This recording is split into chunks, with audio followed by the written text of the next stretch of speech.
नमस्कार, स्वागत है आप सभी का। आप सब लोग डीएसएसबी के लिए तैयारी कर रहे होंगे, कुछ लोग टीजीटी के लिए कर रहे हैं, कुछ पीजीटी के लिए। मोस्टली है वो टीजीटी के लिए कर रहे हैं और कुछ लोग ऐसे भी होंगे जिन्होंने अभी तक तैयारी स्टार्ट भी नहीं करी है। और जिन्होंने तैयारी स्टार्ट कर दी है उनके लिए कुछ कॉमन प्रॉब्लम आ रही हैं। जैसे कॉमन प्रॉब्लम, सबसे पहली प्रॉब्लम तो ये कि ग्रेजुएशन का जो पार्ट है वो कितना इंपॉर्टेंट है और उसका वेटेज कितना है और स्कोर कैसे करें, उसको पढ़े कैसे। एक ये समझ नहीं आ रहा कि कौन सा सिलेबस तो ज़्यादा है, किसका वेटेज ज़्यादा है, 11th-12th का है या 9th-10th का है, ग्रेजुएशन का पार्ट है। और अगर सिलेबस है तो कैसा है, क्योंकि सिलेबस कहीं पे भी फिक्स मेंशन नहीं है। तो इन सब सवालों को दूर करने के लिए हमने पुराने पेपर का एनालिसिस किया है और 2021 यानी कि 2021 में जो पेपर हुआ है उससे थोड़ा सा एनालिसिस मिला है। और आप ये भी देखेंगे कि 2021 में डीएसएसबी का ही नहीं, उसके बाद एनवीएस के पेपर भी हुए हैं और केवीएस का पेपर भी हुआ है। तो केवीएस के पेपर भी आपको देखने मिलेगा कि 9th-10th पे पोर्शन पे जो पार्ट है वो थोड़ा सा कम हो गया है, यानी कि 11th-12th और ग्रेजुएशन का पार्ट ज़्यादा है। तो ये सब हम एक एक करके डीएसएसबी के बारे में डिस्कस करेंगे। और यहाँ पे डीएसएसबी में एक थोड़ी सी प्रॉब्लम ये भी है कि वो सेक्शन का स्विचिंग है वो नहीं होता है और उस वजह से वहाँ पे एक सेक्शन पूरा का पूरा अर्थमेटिक का रहता है, जिसको हम बोलते हैं कि अर्थमेटिक एबिलिटी। तो इस वजह से ही वो 9th-10th के क्वेश्चन क्या कर रहे हैं, कम पूछ रहे हैं किसमें, सब्जेक्ट पार्ट में। तो एक एक करके सारी चीज़ देखेंगे, आपको सब बातें क्लियर हो जाएगी। फिर भी कोई डाउट रहता है तो इस वीडियो कमेंट बॉक्स में आप जरूर पूछ सकते हैं।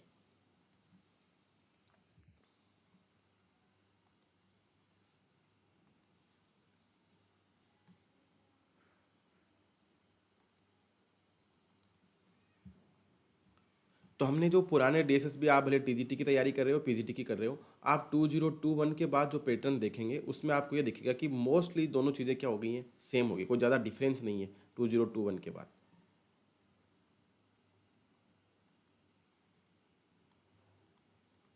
दोनों में कुछ भी डिफरेंस नहीं आ रहा है, टीजीटी का कर लो या पीजीटी का कर लो। पीजीटी में थोड़ा सा पैटर्न अलग है टीजीटी का, बट सिलेबस की बात करें तो ऐसे बोल सकते हैं कि 80 और 100, अगर मान लो 100% आप तैयारी पीजीटी की, सॉरी, टीजीटी की कर रहे हैं तो 80% आपकी पीजीटी की तैयारी हो जाएगी।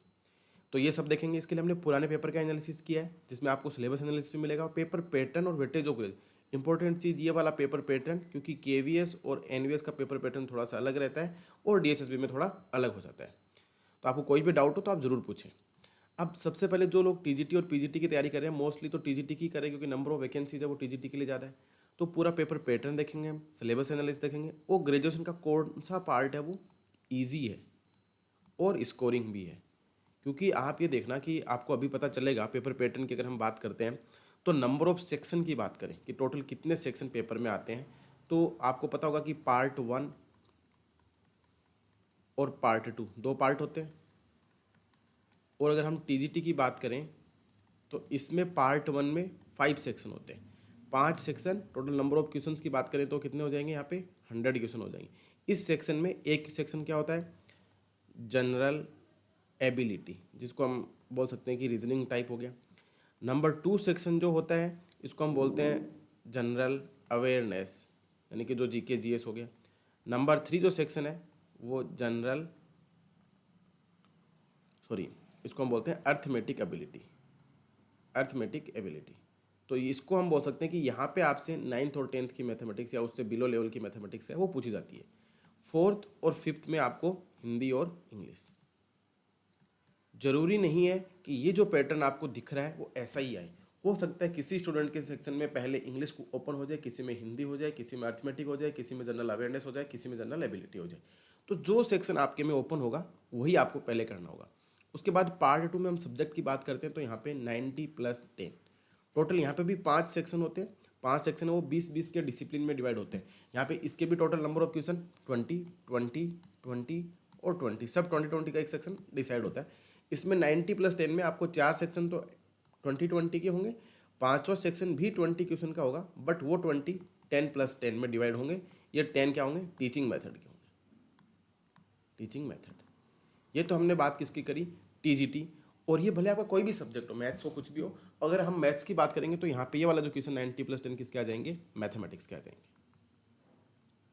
ठीक है, तो ये तो मैथ्स की बात होगी, ये जो टीजीटी वाला पार्ट की। अगर हम पीजीटी को देखते हैं तो यहाँ तक का पार्ट तो सेम रहता है पीजीटी में, पार्ट 1 तो दोनों में क्या रहता है, सेम रहता है। तो अगर आप पार्ट 1 की तैयारी कर रहे हैं, टीजीटी के लिए कर रहे हैं या पीजीटी के लिए कर रहे हैं, तो ऐसे बोल सकते हैं कि दोनों की आपकी तैयारी हो जाएगी, अलग से कुछ करने की जरूरत नहीं, टीजीटी पीजीटी दोनों का एक साथ हो जाएगा। अब पार्ट 2 की बात करें तो पार्ट 2 में क्या होगा, यहाँ पे आपको 9 सेक्शन होंगे। तो उसमें तो क्या होंगे 9 × 20 180 क्वेश्चन होंगे आपके सब्जेक्ट के, और एक 10th सेक्शन होगा जिसमें 20 क्वेश्चन किसके होंगे, टीचिंग मेथड के होंगे। तो ये तो पूरा एक समझ में आ गया कि, और आप सबसे इंपॉर्टेंट चीज़ है कि यहाँ पे 20-20 सेक्शन के, जो सेक्शन आपकी स्क्रीन पे ओपन हो गया उसके बाद आप स्विच नहीं कर सकते। आप भले 1 से लेकर 20 तक जा सकते हैं, भले आप पहले 1 करें 2 करें, बट ऐसा नहीं है कि ये जनरल एबिलिटी का सेक्शन था, ये जनरल इंग्लिश का था, तो आप जनरल एबिलिटी वाले को छोड़ के इंग्लिश वाले में स्विच कर देंगे। ऐसा नहीं होगा, क्योंकि पहले आपको अगर ये वाला कंप्लीट हो जाता है उसके बाद ही आप ये वाला कर पाएंगे। ऐसा नहीं कि इसको स्विच करके इंग्लिश वाले में चले जाएंगे, ऐसा पॉसिबल नहीं है। तो आप एक एक क्वेश्चन में आप कर सकते हैं, बट ऐसा नहीं कि पूरा सेक्शन ही स्विच करें, वो नहीं होगा। अगर इंग्लिश का खुल गया तो इंग्लिश में 21 से 20 चेंज कर सकते हैं, बट बाकी नहीं होगा। तो अगर पेपर पैटर्न की बात करें तो टीजीटी में हम पूछें तो टीजीटी में कोई बोले तो टोटल कितने नंबर ऑफ क्वेश्चन होंगे, तो टीजीटी हम बोल सकते हैं कि 200 नंबर ऑफ क्वेश्चन होंगे। और पीजीटी में अगर पूछे नंबर ऑफ क्वेश्चन कितने होंगे, 300। आप देखो कि इसमें 200 और 300, बट थोड़ा सा चेंज कहाँ पे आएगा, अभी हम सिलेबस देखेंगे तो उसमें आपको आइडिया लगेगा कि चेंज है वो टीजीटी पीजीटी में कहाँ पे आ रहा है। मार्किंग स्कीम की बात करें तो फॉर करेक्ट क्वेश्चन 1 मार्क्स, और इनकरेक्ट के लिए आपको कितना हो गया 1/4 मार्क्स आपका डिडक्ट हो जाएगा। यानी अगर सही करने पे 1 मिलता है तो 0.25 आपका डिडक्ट हो जाएगा। Number of question from subject, तो टीजीटी में तो आपको पता चल जाएगा 90 + 10 टीचिंग मेथोडोलॉजी के, और अगर पीजीटी की बात करेंगे तो यहाँ पे 180 + 20 जस्ट डबल हो दिया। तो ये टीजीटी पीजीटी का सिलेबस की मतलब सॉरी पैटर्न की बात होगी, जिसमें number of question number of section आपको पता लग गए। अब इंपॉर्टेंट चीज़ है, चेंज ऑफ सेक्शन हम नहीं कर सकते। टाइमिंग की बात करें तो टीजीटी के लिए आपको कितना मिलता है टाइमिंग, 2 आवर, और अगर पीजीटी की बात करें तो इसके लिए आपको मिलता है 3 आवर। अब एक चीज़ नोटिस करना कि 200 क्वेश्चन और 300, तो यानी कि आपको 1 आवर में 100 क्वेश्चन करने हैं। तो एक बात तो यहाँ से तो ये पता चल रही है कि आपका क्वेश्चन पेपर टफ तो नहीं होगा, या जैसे बोल सकते हैं कि आपकी प्रैक्टिस है वो बहुत अच्छी होनी चाहिए, क्वेश्चन प्रैक्टिस। क्योंकि आप सोच के देखिए कि आपको 60 मिनट में 100 क्वेश्चन करने हैं, तो बड़ा स्पीडली करना पड़ेगा, वरना पेपर छूट जाएगा। और ये पेपर कैसे अटैम्प्ट करना, पेपर छूट जाएगा नहीं छूट जाएगा, इसकी बात भी करेंगे। जैसे मैंने टीजीटी का दिया था केवीएस का, तो उसमें मैं पूरा पेपर अटैम्प्ट नहीं कर पाया था, और ये गलती मैंने पीजीटी में नहीं की थी, इसलिए पीजीटी में सेलेक्ट हो गया, टीजीटी में रह गया। क्योंकि टीजीटी में मैंने देखा था कि जो 100 क्वेश्चन है उसमें से मैं 82 ही कर पाया, नंबर ऑफ 18 क्वेश्चन वो छूट गए थे। तो आपको कैसे पेपर अटेंड करना है ये थोड़ा सा ध्यान रखना पड़ेगा। बट मेरे लिए एक अपॉर्चुनिटी अच्छी ये थी कि 2 दिन बाद ही पीजीटी का पेपर था। जैसे टीजीटी का हुआ उसके 2 दिन बाद पीजीटी का था, तो मेरे दिमाग में था कि ये गलती टीजीटी में होगी, वो पीजीटी में हमको नहीं करनी है। इस वजह से पीजीटी में मुझे बहुत फ़ायदा मिला, और मैं बहुत बार से सोचता हूँ कि टीजीटी में नहीं हुआ तो अच्छा हुआ कि पीजीटी में हो गया। तो ये कुछ गलतियाँ जो आप करते हैं वो नहीं करनी चाहिए, और ये गलतियाँ आपको एक्सपीरियंस से ही आएगी। ऐसे नहीं कि हम किसी के सुनने से नहीं, जब तक आपको खुद रियलाइज़ नहीं होगा तब तक आप गलतियों को एक्सेप्ट नहीं कर पाएंगे। इसलिए थोड़ा एक्सेप्ट भी करना पड़ेगा, और इस चीज़ का बहुत ज़्यादा ध्यान रखना है कि 1 घंटे में आपको 100 क्वेश्चन करने हैं। ऐसा लगता है कि सबको पता है हाँ इतना ही होता है, हम कर लेंगे, 2 घंटे में 200 क्वेश्चन तो करने, 3 घंटे में 300 करने। पेपर पैटर्न भी पता है हमको, टाइमिंग भी पता है, बट ये बात आपके माइंड में रहनी चाहिए जब भी आप प्रिपरेशन कर रहे हैं कि नहीं मुझे इस स्पीड से ही करना है, इतने टाइम में मेरा क्वेश्चन पेपर हो जाना चाहिए। टीचिंग मेथड वाला पार्ट मुझे कैसे करना है, जनरल एबिलिटी वाला पार्ट कैसे करना है, वो सब भी अपन एक एक करके बात करेंगे। अभी हम मेनली फोकस कर रहे हैं कि पेपर पैटर्न कैसा आता है और सिलेबस क्या है। अब ये तो बात होगी पूरा पेपर पैटर्न और इसका जो ऐसा बोल सकते हैं कि जो फंडामेंटल स्ट्रक्चर है पेपर का वो हमको पता चल गया। अब बात करते हैं सिलेबस की, जो मोस्ट इंपॉर्टेंट है। अब एक साथ सिलेबस को डिस्कशन करने के साथ साथ हम ये भी देखेंगे कि कौन से पार्ट पे ज़्यादा फोकस करना चाहिए, जो मोस्ट इंपॉर्टेंट पार्ट है कौन सा है और किस पे फोकस। अब देखो एलिमेंट्री नंबर थ्योरी में कॉन्ग्रुएंस मॉडुलो और नंबर थ्योरी के कुछ थ्योरम्स है, इंपॉर्टेंट थ्योरम्स है, वहाँ से क्वेश्चन 100% आता है, तो ये वाला पार्ट बहुत इंपॉर्टेंट है। और ऐसा कहीं भी स्पेसिफिक मेंशन नहीं है कि सिलेबस में ये वाला पार्ट है इससे यहाँ से क्वेश्चन पूछा जाएगा, बट हमने पुराने पेपर का एनालिसिस किया तो कॉन्ग्रुएंस मॉडुलो और जो नंबर थ्योरी के जो नेम बेस्ड थ्योरम है उन पे थोड़ा सा क्वेश्चन आता है, कितना रिमाइंडर होगा, किसको डिवाइड करने से क्या शेष रहेगा वो वाला, और लास्ट डिजिट क्या होगा, इस टाइप से एलिमेंट्री नंबर थ्योरी के क्वेश्चन आते हैं। अब हमने इसको एक अलग ही यूनिट बना दिया मिसलेनियस, जिसमें अर्थमेटिक, एरिया, वॉल्यूम एटसेट्रा, जो भी अलग सरफेस एरिया का क्वेश्चन आ सकता है, वॉल्यूम का आ सकता है, एरिया का फाइंड आउट करना पूछ सकता है, किसी ट्राइंगल का, पॉलीगन का, टेट्राहेड्रल पैरेललोग्राम, ये सब थोड़ा पूछ सकता है। बट इसका नंबर ऑफ क्वेश्चंस बहुत कम है, ज़्यादा नहीं है। इसके कंपेयर में यहाँ पे बहुत कम क्वेश्चन पूछता है, ज़्यादा नहीं पूछता है, क्योंकि ये वाला पार्ट इन्होंने क्या कर लिया, 20 क्वेश्चन इन्होंने ऑलरेडी ही पूछ लिए अर्थमेटिक वाले पार्ट्स में, पार्ट ए में, तो इसलिए इन्होंने यहाँ पे ज़्यादा फोकस नहीं किया। थ्योरी ऑफ इक्वेशन में पोलिनोमियल और क्वाड्रेटिक इक्वेशन दोनों को मिला के क्वेश्चन पूछा जाता है। पी&सी का क्वेश्चन और बायनोमियल थ्योरम का क्वेश्चन इस बार कम पूछा गया है, बट इसका मतलब ये नहीं है कि आगे भी कम पूछा जाएगा, क्योंकि दोनों पार्ट अपने आप में इंपॉर्टेंट भी हैं, तो इसलिए इसको हम स्किप नहीं कर सकते। और इस पे हम थोड़ा सा क्या है ज़्यादा फोकस करेंगे, क्योंकि इस बार नहीं पूछा गया है तो हो सकता है आगे वाले पार्ट पूछा दे। और सेट रिलेशन फंक्शन में तो खूब पूछा गया है। फंक्शन में अगर आप पीजीटी की बात करेंगे तो पीजीटी में नंबर ऑफ क्वेश्चन फंक्शन से बहुत ज़्यादा है। Exponential, logarithm, trigonometric function, inverse trigonometric function, इससे रिलेटेड क्वेश्चन खूब सारे क्वेश्चन वो पीजीटी में ज़्यादा पूछे गए हैं, टीजीटी में थोड़े से कम है। बट टीजीटी, पीजीटी या किसी भी सब्जेक्ट के लिए आप अगर मैथ्स की तैयारी कर रहे हैं तो सेट रिलेशन फंक्शन तो आपका सबसे अच्छा होना ही चाहिए। यहाँ से क्वेश्चन भी आते हैं और थोड़ा सा आगे वाले पार्ट को समझने के लिए भी क्या रहता है, इंपॉर्टेंट रहता है। तो ये तो 7 चैप्टर थे जो आप 11th-12th वाले में देख सकते हैं। इसके बाद आगे की बात करें ट्रिग्नोमेट्री, तो यहाँ पे पीजीटी में खूब क्वेश्चन पूछे गए हैं। 2021 में जो डीएसएसबी का पेपर हुआ था पीजीटी का, उसमें ज़्यादा क्वेश्चन है, टीजीटी में थोड़े कम है। मैट्रिक्स डिटरमिनेंट में दोनों में ही अच्छे क्वेश्चन है, टीजीटी में ज़्यादा है। मैं टीजीटी पीजीटी लिख रहा हूँ, इसका मतलब कि इसमें इसके नंबर ऑफ क्वेश्चन ज़्यादा थे, इसमें इसके ज़्यादा थे। डेरिवेटिव से टीजीटी के कुछ शिफ्ट में कम थे, पर कुछ शिफ्ट में जितने इंटीग्रेशन से थे ना उतने क्वेश्चन डेरिवेटिव से भी थे। तो इंटीग्रेशन और डेरिवेटिव किसी एक शिफ्ट में सपोज डेरिवेटिव आ गया तो अगली शिफ्ट में टीजीटी में इंटीग्रेशन में आ जाएगा। इसलिए डेरिवेटिव और इंटीग्रेशन दोनों ही क्या है, इंपॉर्टेंट है। अप्लीकेशन ऑफ डेरिवेटिव का क्वेश्चन है वो डिफरेंशियल इक्वेशन के साथ थोड़ा सा मिक्स करके पूछा गया था, तो ये भी पूछा गया है। अप्लीकेशन ऑफ इंटीग्रेशन में डबल इंटीग्रेशन और एरिया अंडर द कर्व, यानी कि एरिया अंडर द कर्व में जो आप ये देखेंगे कि आपकी बुक में क्वेश्चन है y equal to 4x square equals to 4ay, इस टाइप के जो थोड़ा टफ क्वेश्चन है वो नहीं पूछे। इन्होंने सिंपल सा y इक्वल टू x पूछ लिया और एक लाइन दूसरा दे दिया, y equal to x square दे दिया, 3x प्लस 7 दे दिया। दो एक लाइन और एक कर्व का इंटरसेक्टिंग करा के उसका एप्लीकेशन ऑफ इंटीग्रेशन पे क्वेश्चन पूछा गया है। तो यहाँ से भी क्वेश्चन पूछा जा रहा है। डिफरेंशियल इक्वेशन में भी काफ़ी क्वेश्चन है, 6-7 क्वेश्चन यहाँ से पूछे गए हैं। ये तो 11th-12th की बात। अब आगे बात करते हैं जैसे 2D point straight line, pair of straight line. इसमें मैं बोलूँगा कि टीजीटी में कम है, पीजीटी में ज़्यादा है। यहाँ पे टीजीटी पीजीटी दोनों में ही बहुत कम पूछे गए, बट पीजीटी में कुछ क्वेश्चंस पूछे गए। और 3D में पीजीटी में खूब पूछे गए, बहुत ज़्यादा भर भर के क्वेश्चन पूछे यहाँ पे।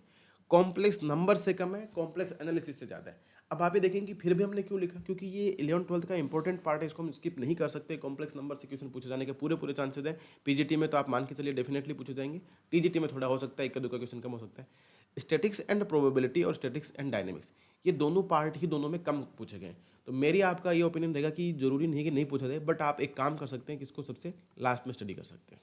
सबसे पहले बाकी पार्ट कर लो, इसको लास्ट में कर सकते हैं। बट इससे पूछा नहीं गया इसका मतलब ये नहीं है कि आगे वाले आने वाले एग्जाम में नहीं पूछा जाएगा। जैसे केवीएस में खूब पूछा गया था, एनवीएस में खूब पूछा गया था, अभी डीएसएसबी में नहीं पूछा, तो इसका मतलब ये तो नहीं है ना कि आगे नहीं पूछो। क्या पता किसी शिफ्ट में इसी से क्वेश्चन आ जाए, तो इसलिए थोड़ा सा हम इस पर थोड़ा फोकस करेंगे, पर लास्ट में करेंगे। अब जो सबसे इंपॉर्टेंट और स्कोरिंग पार्ट है वो है रियल एनालिसिस। इसमें हमने 3 टुकड़ों में बांटा है, supremum infimum of A set, limit point of A set, sequence and series. यहाँ से खूब क्वेश्चन है। अगर आपको कोई बोले टीजीटी में अगर टोटल 90 + 10 क्वेश्चन थे, तो मैं ऐसे बोलूँगा कि 25 के अराउंड क्वेश्चन है वो यहाँ से पूछे गए। रियल एनालिसिस पार्ट 1, पार्ट 2 और एक पार्ट और बनाया हमने पार्ट 3। इसमें यहाँ पे हमने एक चीज़ और ऐड कर देनी है जिसको हम बोलते हैं मैट्रिक स्पेस या टोपोलॉजी, जिसको हम आगे साथ में ले लेंगे। तो रियल एनालिसिस में अगर टोपोलॉजी ऐड कर देंगे तो ये क्वेश्चन लगभग 30 हो जाएंगे। तो आप ये देखिए कि 100 से 30 क्वेश्चन बहुत ज़्यादा हो गए। तो ये जो यहाँ पे क्वेश्चन पूछने का तरीका है, पर आप ये मान के चले कि 20 क्वेश्चन के अराउंड तो आपको इजीली करेक्ट करने हैं। तो ये क्वेश्चन तो बहुत ज़्यादा इंपॉर्टेंट है और ये वाला पार्ट आप स्किप नहीं कर सकते किसी भी हाल में। और एक चीज़ और देखेंगे, जब हम पेपर सोल्व करेंगे तो आपको ये आइडिया लगेगा कि ये वाला पार्ट टफ नहीं है, बहुत ईजी है। मतलब जैसे name base, statement base question आते हैं, थ्योरम बेस डायरेक्ट क्वेश्चन पूछे गए हैं, ऐसे ज़्यादा घुमाना फिराना पेन चलाने की जरूरत नहीं है, आप सिंपली सोल्व कर सकते हैं। और इसमें एक पार्ट और है जिसको यूनिट को हम यहाँ पे 29 नंबर डाल के ऐड कर सकते हैं, मैट्रिक स्पेस और टोपोलॉजी जिसको हम बोलते हैं। यहाँ से भी क्वेश्चन पूछा गया है, दोनों में पूछा गया, टीजीटी पीजीटी दोनों में। तो ये जो ग्रेजुएशन वाला पार्ट जहाँ से स्टार्ट हुआ है ये इजी भी है, स्कोरिंग भी है। तो रियल एनालिसिस, सुप्रीमम इन्फिमम और इसमें limit, continuity, differentiability of function, maximum minima, uniform convergence का 1-2 क्वेश्चन है। तो ये अगर आप किसी लोगों को समझ में नहीं आ रहा है तो चाहे तो आप इसको स्किप कर सकते हैं, कोई बड़ा प्रॉब्लम नहीं है, क्योंकि यहाँ से 1-2 क्वेश्चन के लिए पूरा पढ़ना कोई जरूरी नहीं है। ऐसे तो पीजीटी में आप देखेंगे कि फंक्शन ऑफ बाउंडेड वेरिएशन का भी पूछा गया है, तो वहाँ पर भी मैं बोलूँगा कि आपको 1 या 2 क्वेश्चन आ सकता है। अगर किसी को पढ़ने का मन है तो पढ़ सकता है, स्किप करना चाहे तो कर सकता है। ये थर्ड पार्ट, ये भी जैसे सीरीज एक्सपेंशन में टेलर सीरीज, मैक्लैरिन सीरीज, पोलिनोमियल कि कौन सा पोलिनोमियल कितने डिग्री का होगा। और फंक्शन ऑफ 2 वेरिएबल का क्वेश्चन बहुत इजी है। जैसे fx(y) इक्वल्स टू आपको दे दिया 2x + 3y और पूछा गया कि इसकी लिमिट बताओ एट 1,2 पे, तो आपको क्या करना है, सिंपली 1,2 पुट करना है। ऐसा क्वेश्चन भी आया हुआ है, ये बड़ा ईजी लग रहा है। तो 2 × 1 + 3 × 2, टोटल आंसर कितना आ जाएगा इसका 8। तो ऐसे क्वेश्चन भी पूछे हुए। तो इसलिए जो रियल एनालिसिस का सिलेबस है उसको छोड़ना नहीं है, उसके नेम बेस, थ्योरम बेस पढ़ना है, कैसे पढ़ना है, कैसे क्वेश्चन सोल्व करना है, वो भी हम देखेंगे। सेम कहानी मॉडर्न अलजेब्रा में, यहाँ पे भी जो ग्रुप के क्वेश्चन आए हुए हैं वो काफ़ी अच्छे क्वेश्चन, लगभग ये दोनों पार्ट को अगर हम मिला दें तो 10+ क्वेश्चन यहाँ से पूछे जा रहे हैं। तो तो 10 प्लस क्वेश्चन भी बहुत अच्छा है, इसको भी नहीं छोड़ सकते। यहाँ पे अराउंड 5 क्वेश्चन आपके, जिसमें LI LD से रैंक नलिटी थ्योरम है, लीनियर ऑपरेटर है, जिसमें हम ऐसा बोल सकते हैं कि लीनियर ऑपरेटर का क्वेश्चन तो 100% पूछा जाता है कि कोई ऑपरेटर ठीक कैसा होगा कैसा नहीं होगा इस पर। और कॉम्प्लेक्स एनालिसिस में भी आपको 5 to 10 क्वेश्चन देखने को मिलेंगे, जो कि सबसे ईजी है। अगर मुझे पूछा जाए कि सबसे ईजी और स्कोरिंग टॉपिक कौन सा है, तो मैं सबसे पहले आपको बोलूँगा कि वेक्टर एनालिसिस, उसके बाद कॉम्प्लेक्स एनालिसिस। ये दोनों टॉपिक ऐसे हैं जिसमें आपको 15 के अराउंड क्वेश्चन मिलेंगे और जो कि बहुत ईजी रहेंगे दोनों को मिला के। वेक्टर एनालिसिस से हालांकि 5 के राउंड, इससे 5 तो मतलब ऐसे बोल सकते हैं कि 10 से 15 के बीच में क्वेश्चन मिलते हैं। तो ये दोनों पार्ट सबसे ईजी हैं। आप दोनों को पढ़ना चाहें तो एक दिन में वेक्टर एनालिसिस हो सकता है और 2 दिन या 3 दिन में आपको तो मतलब 4 दिन में आप लगभग इन दोनों चैप्टर को पूरा करके अच्छे क्वेश्चन अटेम्प्ट कर सकते हैं और अच्छा स्कोर भी कर सकते हैं। कोई पूछे कि सबसे टफ पार्ट है इसमें, तो मैं बोलूँगा कि ग्रेजुएशन का पार्ट है वो 11th-12th के पार्ट से ईजी है। अगर कंपेरिजन करें 11th-12th और ग्रेजुएशन, तो हम बोलेंगे ग्रेजुएशन वाला क्या रहता है, ईजी रहता है। ईजी कैसे रहता है वो थोड़ा सा पढ़ने के तरीके पे डिपेंड करेगा। हम एक दो वीडियो में देखेंगे कि री एनालिसिस से कैसे क्वेश्चन सोल्व करने, कैसे पूछे गए हैं, ग्रुप थ्योरी से कैसे पूछे गए हैं। सबसे ज़्यादा डर री एनालिसिस का लगता है, तो उसी को अपन सबसे पहले शुरुआत करेंगे। और आप अपने कमेंट बॉक्स में यहाँ पे बता सकते हैं कि किस टॉपिक पे आपको सबसे पहले क्वेश्चन सोल्व करने हैं। और मैं एक वीडियो सेपरेट बनाऊंगा जिसमें आपको ये बताना है कि ग्रेजुएशन का जो पार्ट है वो पूरा कवर कैसे करना है, आपको कैसे पढ़ना है और कैसे स्कोर करना है। इसके कुछ नोट्स या जो बुक्स जो ग्रेजुएशन में कैसी बुक चलती है वो मैं आपको बताऊंगा कि आपको एक बुक का PDF डाल के कि इस बुक में आप ये पढ़ें तो आपका काम हो जाएगा। इस टाइप से हम ग्रेजुएशन पे थोड़ा सा ज़्यादा फोकस करेंगे, क्योंकि 11th-12th के पार्ट से ईजी है, इसमें कम मेहनत में आपको ज़्यादा मार्क्स मिल सकता है। तो इसलिए ये वाला पार्ट भी important. Ring theory, field theory. अब रिंग और फील्ड में आपको डायरेक्ट रिजल्ट पूछेगा, PID UID EFD ये इंटीग्रल डोमेन है कि नहीं। इसके कुछ नेम बेस्ड थ्योरम है, कुछ रिजल्ट है जो हम एक पेज पर लिख के आपको बता दूंगा, तो आपसे वो भी कवर हो जाएंगे। इसलिए किसी भी पार्ट को स्किप नहीं करना है। कुछ छोटा मोटा पार्ट है जो आप स्किप कर सकते हैं, जैसे फंक्शन ऑफ रियल एनालिसिस में मैंने आपको बताया कि यूनिफॉर्म कन्वर्जेंस को आप थोड़ा हटा सकते हैं, ज़्यादा इतना वो नहीं है। और बाउंडेड वेरिएशन PGT के लिए। अब डिफरेंस जैसे मैंने बोला था ना कि PGT और TGT में क्या डिफरेंस है, तो PGT में क्या होता है, जो डिफरेंशियल इक्वेशन है वो आपको CF और PI निकालने वाला भी पूछता है, जो कि किस में है, ग्रेजुएशन में है। वो कॉम्प्लेक्स एनालिसिस में ग्रेजुएशन का ज़्यादा पार्ट भी पूछता है, वेक्टर एनालिसिस में भी ज़्यादा पूछता है, और इंटीग्रेशन वाला पार्ट है उसमें भी ग्रेजुएशन का पार्ट पूछता है। तो ये कुछ चीज़ें वो बढ़ा के ज़्यादा पूछता है, बाकी को ज़्यादा डिफरेंस नहीं है। अगर आप 100% TGT पे फोकस करेंगे तो मैं बोल रहा हूँ आपकी 80+% आपकी तैयारी किसकी हो जाएगी, PGT की भी हो जाएगी। इसलिए हमारी टेस्ट सीरीज में दोनों लेवल का क्वेश्चन रहेगा। मेन हम फोकस करेंगे TGT पे, बट आप तैयारी PGT की करें तब भी आप मान के चलिए कि आपका 80% काम है वो PGT के लिए भी यहाँ से तैयार हो जाएगा। अब मैं आपको बता दूं कि आपको स्टार्ट कहाँ से करना है, कैसे पढ़ना स्टार्ट करें, कौन सा पार्ट ऐसा है जो ईजी एंड स्कोरिंग, जैसे मैंने बताया ईजी एंड स्कोरिंग में मैं लिखा हूँ। ये क्या है कि जिस हिसाब से नीचे की ओर बढ़ते जा रहे हैं वैसे वैसे थोड़ा इजी चलता जा रहा है। जैसे ऊपर सबसे पहले एलिमेंट्री नंबर थ्योरी सबसे इजी, थ्योरी ऑफ इक्वेशन सबसे इजी, मैट्रिक्स डिटरमिनेंट भी इजी है, कॉम्प्लेक्स नंबर, ऐसे ये सबसे इजी पार्ट है। ग्रेजुएशन पार्ट में सबसे इजी मैंने जैसे वेक्टर एनालिसिस है, complex analysis, linear algebra, modern algebra, group theory, जैसे जैसे बढ़ते जा रहे हैं। तो अब देखो ग्रुप थ्योरी और रियल एनालिसिस को सबसे लास्ट में क्यों लिखा है, ये इसलिए लिखा है कि इसमें नंबर ऑफ रिजल्ट है वो बहुत ज़्यादा है। यहाँ पे भी आपको थोड़ा सा कॉन्सेप्चुअल अंडरस्टैंडिंग होनी चाहिए, तब आप सारे क्वेश्चंस कर पाएंगे, वरना कुछ कॉन्सेप्ट अगर नहीं है तो आप थोड़ा गड़बड़ हो जाएगी। ग्रुप थ्योरी में तो आपको रिजल्ट जैसे जीके पढ़ते हैं उस टाइप से आपको रिजल्ट सारे याद होने चाहिए, याद होंगे तभी आप सारे क्वेश्चंस कर पाएंगे, वरना नहीं कर पाएंगे। तो ये जो डिफिकल्टी लेवल नीचे की ओर बढ़ता जा रहा है, बट ये वाला आप पढ़ना स्टार्ट कैसे करें, तो मैं बोलूँगा सबसे पहले आप इस वाले पार्ट में एलिमेंट्री नंबर थ्योरी पढ़ सकते हैं, यहाँ पे वेक्टर एनालिसिस। ये पार्ट पढ़ने से आपके साथ दो चीज़ें होंगी, एक तो कॉन्फिडेंस आएगा कि भाई हाँ मैं कर सकता हूँ, और सिलेबस का पार्ट भी थोड़ा सा इंप्रूव हो जाएगा कि हाँ इतना सिलेबस तो कवर हो गया है और इजीली हम कर सकते हैं। तो इसलिए आपकी क्या होनी चाहिए, स्टार्टेड जो प्रिपरेशन है वो 11th तो ग्रेजुएशन को मिला के करना है। 9th-10th का जो पार्ट है वो सबसे लास्ट में पढ़ना है। जैसे इसमें आपको क्या कर सकते हैं, एलिमेंट्री नंबर थ्योरी के साथ साथ आप कॉम्प्लेक्स या वेक्टर को ले सकते हैं। तो क्योंकि जो भी आपकी स्टडी होनी चाहिए वो कैसी होनी चाहिए, एग्जाम ओरिएंटेड होनी चाहिए, ऐसे नहीं कि आप हर कुछ ही पढ़ रहे हैं कैसे सोल्व कर रहे हैं। और सबसे इंपॉर्टेंट चीज़ है क्वेश्चन प्रैक्टिस के लिए मैं आपको बोलूँगा कि 2021 के बाद जो भी पेपर है उनको आप सबको सोल्व करो, भले वो KVS का हो, भले वो NVS का हो, भले वो HTET में जो मैथमेटिक्स आती है उसका हो, या हरियाणा वाला का भी हो, HPSC जिसको हम बोलते हैं उसका पेपर हो, या DSSB के पुराने पेपर हो वो सोल्व कर सकते हैं। जैसे चंडीगढ़ वाले पेपर भी हो TGT PGT के, वो भी सोल्व कर सकते हैं। आपको जितने ज़्यादा क्वेश्चन सोल्व करने हैं उतना ही ज़्यादा फायदा मिलेगा। तो आपको सारे क्वेश्चन सोल्व करने हैं जो आपके सिलेबस पे बेस्ड हैं। और ये सिलेबस की जो PDF है ये आपको टेलीग्राम चैनल एक्सपोनेंशियल मैथमेटिक्स पे मिल जाएगी, जहाँ से आप ये पूरी PDF एक साथ देख सकते हैं। इसके लिए आपको क्या करना पड़ेगा, टेलीग्राम पे जाके मैथमेटिक्स फॉर DSSB अगर सर्च करेंगे वो, और आपको कोई भी डाउट होता है तो आप टेलीग्राम पे यहाँ पे मैसेज डाल सकते हैं, या इस नंबर पे व्हाट्सएप पे मैसेज भी डाल सकते हैं। आपकी जो भी क्वेरी होगी उसको रिजोल्व किया जाएगा। इस वीडियो में थोड़ा सा लंबा बन गया होगा मे बी, बट सिलेबस का जो एनालिसिस मैंने किया है वो पूरा पेपर को देख के किया है, ऐसे हवा में नहीं कि सारे पेपर को देखा है, पहले इनका प्रिंट आउट निकाला है, किस में कैसे कैसे क्वेश्चन आ रखे हैं, किस पे कैसे फोकस करना है। इसी टाइप से हमने पूरा सिलेबस को लिखा भी है कि ये वाला पार्ट अगर आप कवर करते हैं तो कोई दिक्कत नहीं आएगी। फिर भी अगर आपके मन में कोई डाउट हो तो आप ज़रूर पूछें, क्योंकि इसमें हमने paper pattern, marking scheme, number of question, सब चीज़ें देखी है। फिर भी हो सकता है कोई डाउट रह सकता हो, आपके मन में कुछ और चल रहा हो तो आप ज़रूर पूछें। I hope this video and this information is helpful for you. So thank you.